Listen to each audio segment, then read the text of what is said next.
In this lesson, we will determine which of the two decimal numbers, 0.5 or 0.25, is larger.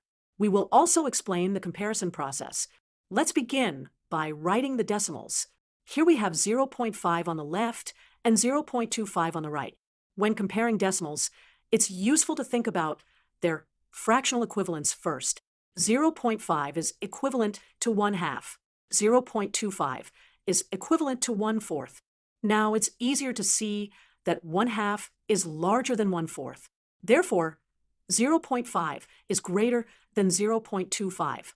But let's also verify the comparison by looking further at their decimal representation. Let's look at the decimals again. We start comparing from the leftmost digit first, which is the tenths place. The digit in the tenths place of 0.5 is 5, while in 0.25 it is 2. 5 is greater than 2, which means as soon as we look at the tenths digit, we confirm 0.5 is greater than 0.25. Here's another way to look at it. By considering the decimals and aligning them, it becomes straightforward to see the comparison.